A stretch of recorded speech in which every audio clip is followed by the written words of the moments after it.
ನಮಸ್ಕಾರ ವೀಕ್ಷಕರೇ, ಶ್ರೀಗರಿ ವಾರ್ತೆಗರಿಗೆ ಸ್ವಾಗತ. ನಾನು ನಿಮ್ಮ ಗ್ರಹೇಶ್ವರ ಗಾರ್ಡಿಗೇಂದ್ರ. ನಾವು ಸಹಜ ಸಮೃದ್ಧದಿಂದ ದೇಸಿ ಸೀಡ್ ಪ್ರೊಡ್ಯೂಸರ್ ಕಂಪನಿ ಮತ್ತು ಸಹಜ ಸಮೃದ್ಧ ಆಯೋಗದೊಂದಿಗೆ ಶನಿವಾರ ಮತ್ತು ಭಾನುವಾರ 2 ದಿನ ಮಾವು ಮತ್ತು ಹಲಸು ಮೇಳವನ್ನು ಆಯೋಜನೆ ಮಾಡಿದ್ದೀವಿ. ಇದ್ರ ಮೂಲ ಉದ್ದೇಶ ಏನು ಅಂತಂದರೆ, ನಮ್ಮ ಗ್ರಾಹಕರಿಗೆ ಹಲಸು 1-2 ಹಲಸುಗಳು ನೋಡಿದ್ದಾರೆ, ಮಾವಿನಲ್ಲಿ ಒಂದು 4-5 ಮಾರು ತೋತಾಪುರಿ ಮತ್ತು ಮಲ್ಗೋಬಾ ಈ ಥರದ್ದಷ್ಟೇ ನೋಡಿದ್ದೀರಾ. ಇಲ್ಲಿ 60ಕ್ಕೂ ಹೆಚ್ಚು ಮಾವಿನ ತಳಿಗಳಿದೆ ಮತ್ತು 40ಕ್ಕೂ ಹೆಚ್ಚು ಹಲಸಿನ ತಳಿಗಳಿವೆ. ಇದರಲ್ಲಿ ತುಂಬ ವಿಶೇಷವಾಗಿರೋದು ಏನು ಅಂತಂದರೆ, ಜೀರಿಗೆ ಮಾವು ಇದೆ ಮತ್ತು ಮೋಸಂಬಿಕ ಆಮ್ ಅಂತ ಇದೆ. ಅದು ಮಾವಿನ ಹಣ್ಣೇನೆ, ನಿಮಗೆ ಟೇಸ್ಟ್ ಮಾತ್ರ ಮೋಸಂಬಿ ಥರ ಟೇಸ್ಟ್ ಇದೆ, ನೋಡೋದಕ್ಕೆ ವಾಸನೆನೂ ಮೋಸಂಬಿ ಥರ ಇದೆ. ಮತ್ತು ಸ್ವೀಟ್ಲೆಸ್ ಮ್ಯಾಂಗೋ ಇದೆ. ಮ್ಯಾಂಗೋನೇ ಸಿಹಿಗೋಸ್ಕರ ತಿನ್ನೋದು, ಸ್ವೀಟ್ಲೆಸ್ ಮ್ಯಾಂಗೋ. ನಮಗೆ ಗೊತ್ತಿಲ್ಲ, ಪ್ರಕೃತಿನೇ ಮುಂದೊಂದು ದಿನ ಶುಗರ್ ಕಾಯಿಲೆ ಬರ್ತದೆ ಅಂತೇಳಿ ಇದನ್ನು ಸೃಷ್ಟಿ ಮಾಡಿದ್ದೀವಿ ಅನ್ನೋ ಗೊತ್ತಿಲ್ಲ, ಆ ರೀತಿ ಇದೆ. ಮತ್ತು ಹಲಸಿನಲ್ಲಿ ಶಂಕರ ಹಲಸು ಅಂತ ಹೇಳಿದೆ, ಕೆಂಪಗಿದೆ, ಜೇನುತುಪ್ಪ ಕಲಸಿ ತಿಂದಂಗೆ ಆಗುತ್ತೆ, ರುಚಿ ತುಂಬ ಚೆನ್ನಾಗಿದೆ. ಮತ್ತು ವೈಟ್ ಹಲಸು, ಬಿಳಿ ಹಲಸು ಇದೆ, ಹಲಸಿನಲ್ಲಿ ಬಿಳಿ ಹಲಸು, ಅದು ಸ್ವೀಟ್ಲೆಸ್ ಹಲಸು ಅಂತೇಳಿ, ಅದು ನಿಮ್ಗೆ ಒಂಥರ ಮಸಾಲೆ ತಿಂದಂಗೆ ಆಗುತ್ತೆ, ತುಂಬ ಚೆನ್ನಾಗಿದೆ. ಈ ಥರದ ವೈವಿಧ್ಯಮಯಗಳ ಹಲಸು ಮತ್ತು ಮಾವುಗಳನ್ನು ನಿಮ್ಗೆ ಇಲ್ಲಿ ಪ್ರದರ್ಶನಕ್ಕೆ ಮತ್ತು ಮಾರಾಟಕ್ಕಿದ್ದೀವಿ. ಅದ್ರ ಜೊತೆಗೆ ಇಲ್ಲಿ ಸಾವಯವದಲ್ಲಿ ಬೆಳೆದಂಥ ಅಕ್ಕಿಗಳು ಸಿಗುತ್ತೆ. ರಾಜಮುಡಿ ಆಗಿರ್ಬೋದು, ಸಿದ್ಧಸಣ್ಣ ಆಗಿರ್ಬೋದು, ಬರ್ಮಾ ಬ್ಲಾಕ್ ಆಗಿರ್ಬೋದು, ರೆಡ್ ರೈಸ್ ಆಗಿರ್ಬೋದು, ನವರ ಆಗಿರ್ಬೋದು, ಈ ಥರ. ಮತ್ತು ನಿಮಗೆ ಇಲ್ಲಿ ಕಾಳುಗಳು ಸಹ ಸಿಗುತ್ತೆ, ಸಾವಯವದಲ್ಲಿ ಬೆಳೆದಂಥ ಜವಾರಿ ಕಾಳುಗಳು, ಕಪ್ಪು ಕಡಲೆ, ಕಪ್ಪಸರು, ಈ ಥರದ ವಿಶೇಷವಾದಂಥ ಮಿಲ್ಲೆಟ್ಸ್ಗಳು ಸಿಗುತ್ತೆ. ಮತ್ತು ಹಲಸಿನಲ್ಲಿ ಮಾಡಿದಂಥ ಮೌಲ್ಯವರ್ಧಿತ ಪದಾರ್ಥಗಳಿದೆ. ನಿಮಗೆ ಹಲಸಿನ ಹಪ್ಪಳ ಇದೆ, ಹಲಸಿನ ಸಂಡಿಗೆ ಇದೆ, ಹಲಸಿನ ಚಿಪ್ಸ್ ಇದೆ, ಮತ್ತು ಮಾವಿನ ಸೀಕರಣೆ ಇದೆ, ಮಾವಿನ ಜ್ಯೂಸ್ ಇದೆ, ಮಾವಿನ ಐಸ್ ಕ್ರೀಮ್ ಇದೆ. ಈ ಥರದ ವಿಧವಾದಂಥ ಭಕ್ಷ್ಯ ಭೋಜನಗಳಿವೆ. ಈ ದಿನ ನೀವು ಈ ಮೇಳಕ್ಕೆ ಬಂದು ಈ ಥರದ ಎಲ್ಲ ಅವಕಾಶಗಳನ್ನು ಸದುಪಯೋಗ ಪಡಿಸ್ಕೋಬೇಕು. ಮತ್ತು ಈ ಅವಕಾಶಕ್ಕಾಗಿ 1 ವರ್ಷ ಕಾಯಬೇಕಾಗುತ್ತೆ. ಹಾಗಾಗಿ ಈ ಮೇಳದಲ್ಲಿ ಹೆಚ್ಚಿನ ರೀತಿಯಲ್ಲಿ ಗ್ರಾಹಕರು ಬಂದು ಈ ಕಾರ್ಯಕ್ರಮದಲ್ಲಿ ನಿಮ್ಗೆ ಇಷ್ಟವಾದಂಥ ಆ ಹಣ್ಣುಗಳನ್ನು ತಿಂದು ಈ ಕಾರ್ಯಕ್ರಮದಲ್ಲಿ ನೀವು ಸಫಲರಾಗಿ ನಿಮ್ಮ ಆರೋಗ್ಯ ವೃದ್ಧಿಸ್ಕೊಳ್ಳಿ ಅಂತೇಳಿ ನಾನು ಈ ಮೂಲಕ ಹೇಳ್ತಾ ಇದ್ದೀನಿ. ಇದು ತೂಬಿನಕೆರೆಯಿಂದ ಬಂದಿದೆ. ಮತ್ತು ಕಿರ್ಗಾವ್ಲಿಂದ 300 ವರ್ಷಗಳ ಹಳೆಯದಾದಂಥ ಮಾವಿನ ತಳಿ ಇದೆ, ಕಿರ್ಗಾವ್ಲಿನಲ್ಲಿ ಹಾಕಿದ್ದಾರೆ, ಟಿಪ್ಪು ಸುಲ್ತಾನ್ ಕಾಲದ್ದು.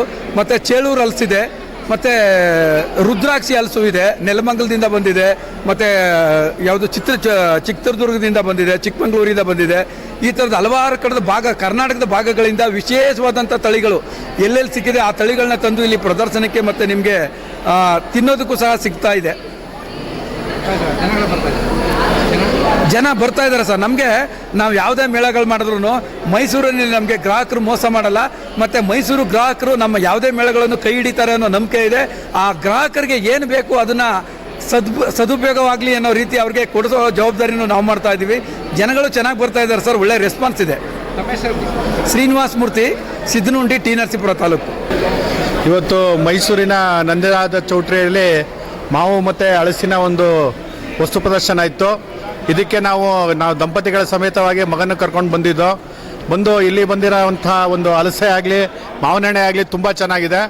ದಯವಿಟ್ಟು ಮೈಸೂರಿನ ಸಾರ್ವಜನಿಕರು ಇದನ್ನು ನಾವು ಉಪಯೋಗಿಸ್ಕೋಬೇಕು. ಯಾಕಂದರೆ ಎಲ್ಲ ದೇಸಿ ತಳಿ ಆದ್ದರಿಂದ ನೀವು ಬಂದು ಮಾವಿನೆಣ್ಣೆ ಆಗಲಿ, ಹಲಸಿನ ಆಗಲಿ, ಹಲಸಿನ ಜ್ಯೂಸು, ಹಲಸಿನ ಐಸ್ ಕ್ರೀಮು, ಹಲಸಿನ ಹಪ್ಪಳ, ಹಲಸಿನ ನಾನಾ ಥರ ಪದಾರ್ಥಗಳಿಲ್ಲಿ ಇದೆ.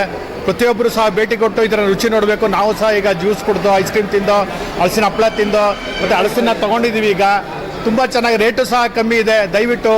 ದಯವಿಟ್ಟು ಪ್ರತಿಯೊಬ್ಬರು ತೊಗೊಂಡು ಇದರ ಉಪಯೋಗವನ್ನು ಪಡ್ಕೋಬೇಕು ಅಂತ ನಾನು ತಮ್ಮಲ್ಲಿ ಕಳೆ ಪ್ರಾರ್ಥನೆ ಮಾಡ್ತೀನಿ. ಯಾವುದು? ನಮ್ಮ ಬೈಲೂರು ಕೊಳ್ಳೇಗಾಲ ತಾಲೂಕು. ನೀವು ಬೆಳೆದಿರೋದು? ಬೇರೆ ಕಡೆಯಿಂದ ತರಿಸಿ ನಾವು ಇಲ್ಲಿ ಮಾರಾಟ ಮಾಡ್ತಾ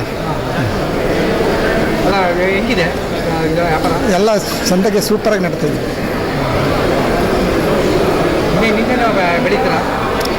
ಬೆಳಿತೀರಾ? ನಾವೇನು ಬೆಳತಿಲ್ಲ, ಬೇರೆ ರೈತರು ತಗೊಂಡು ಇಲ್ಲಿ ನಾವು ಕೆಲಸ ವ್ಯವಸ್ಥೆ ಮಾಡ್ತೀವಿ. ಆಮೇಲೆ ಇದು ಯಾವ ಥರ ಇದೆ ಹಲಸಿನ? ಹಳದಿ, ಕೇಸರಿ, 3 ಥರ, ಕೆಂಪು 3 ಥರ ಇರ್ತದೆ. ಬೆಳಿ ಚೆನ್ನಾಗಿ ಆ ವ್ಯಾಪಾರ ಚೆನ್ನಾಗಿ ನಡೀತದೆ. ಜನ ಏನಂತಾರೆ? ಎಲ್ಲ ಚೆನ್ನಾಗಿರ್ತದೆ ಅಂತ, ಸೂಪರ್ ಆಗದೆ ಅಂತ ಹೇಳ್ತಾರೆ. ನನ್ನ ಹೆಸರು ಎಸ್ ಪುಟ್ಟರಾಜು, ಬೈಲೂರು, ಕೊಳ್ಳೇಗಾಲ ತಾಲೂಕು. ಮತ್ತೆ ಮುಂದಿನ ವಾರ್ತೆಗರಿಯಲ್ಲಿ ಭೇಟಿಯಾಗೋಣ. ಶ್ರೀಗರಿ, ನಿಮ್ಮ ಮನದಾಳದ ಗರಿ. ನಮಸ್ಕಾರ.